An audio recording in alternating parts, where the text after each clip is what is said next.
Hello everyone, welcome to Crystal Point. My name is Lyndon and today I'm going to bring you the second episode of Interactions Explained.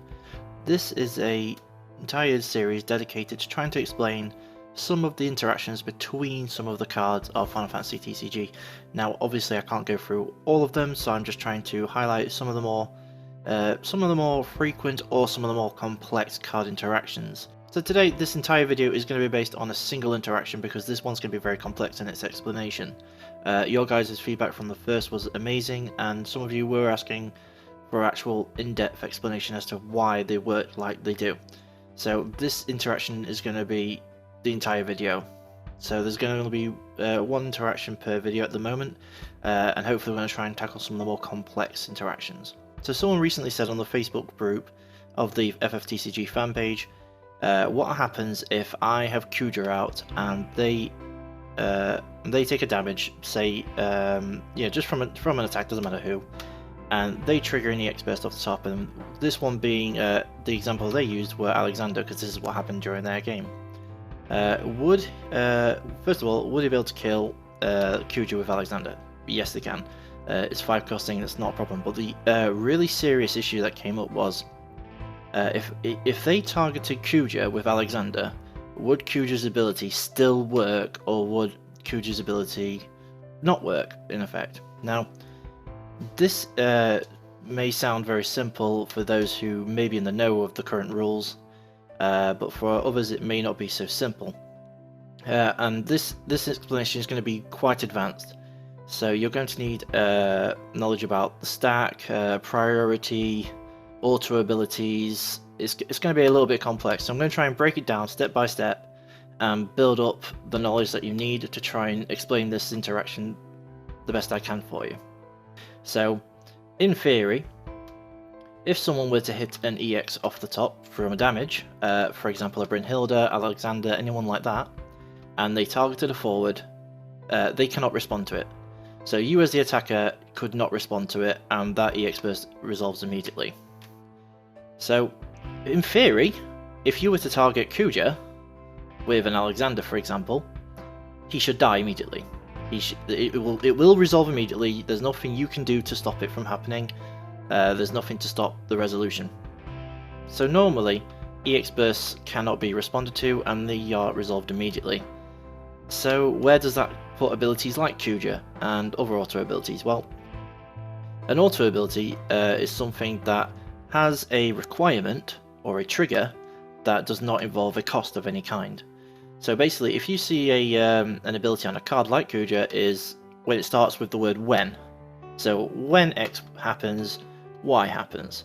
So in Kuja's case, it is when Kuja is targeted by an ability or a summon controlled by your opponent must discard a card, and that would go on the stack.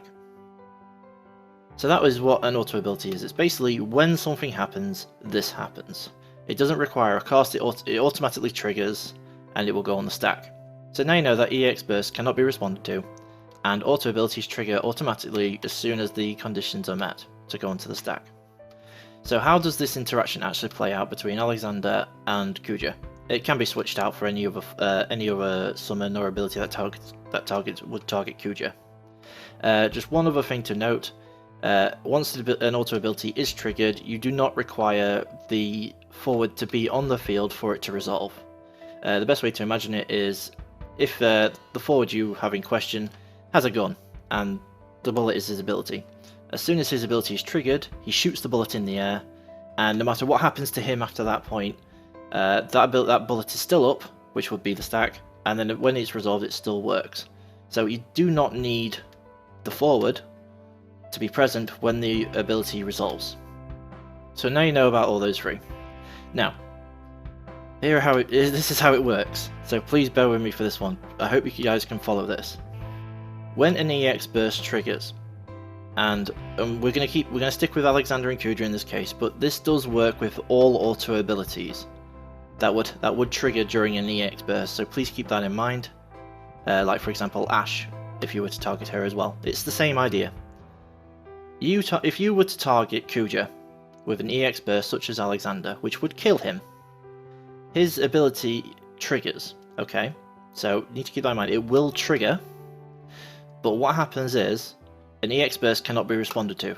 So that EX burst will still happen. Kuja's ability is an auto ability, and it will trigger, but it won't actually resolve yet. What happens is, Kuja's auto ability actually becomes floating, which means it doesn't resolve just yet. The EX burst resolves fully, so that in this case Alexander would kill the Kuja, and Kuja's ability is still floating in the air. And then what happens is, as soon as the EX burst is fully resolved, and priority is passed back to the relevant player, so in this case would be the attacker, Kuja's ability then creates a stack immediately, as the first one on the stack. Okay, and then from that, the opposing player can respond to it like a normal stack, and then it would resolve as a normal stack. So the summary pretty much is, yes, the auto abilities can trigger during EX bursts, but they do not resolve immediately. The EX burst will resolve fully first, and their abilities, any auto abilities that are triggered, are put into floating. And then once the EX burst resolves, it carries over, and when someone gains priority, it creates a stack immediately.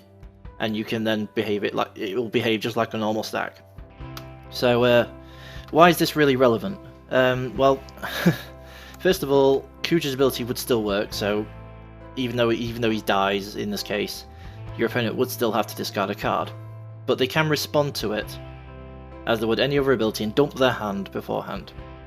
Let's use a different example. Say for example you used Ash to attack, and you hit a Brynhilda off the top.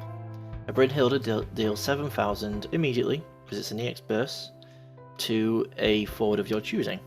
So you would choose Ash.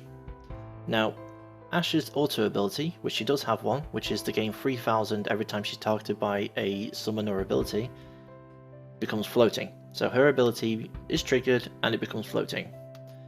Brynhilda deals 7,000 to Ash, killing her outright because she still only has 7,000 power. Then the priority passes back to the player, and Ash's ability to gain 3,000 then fizzles because Ash is no longer alive.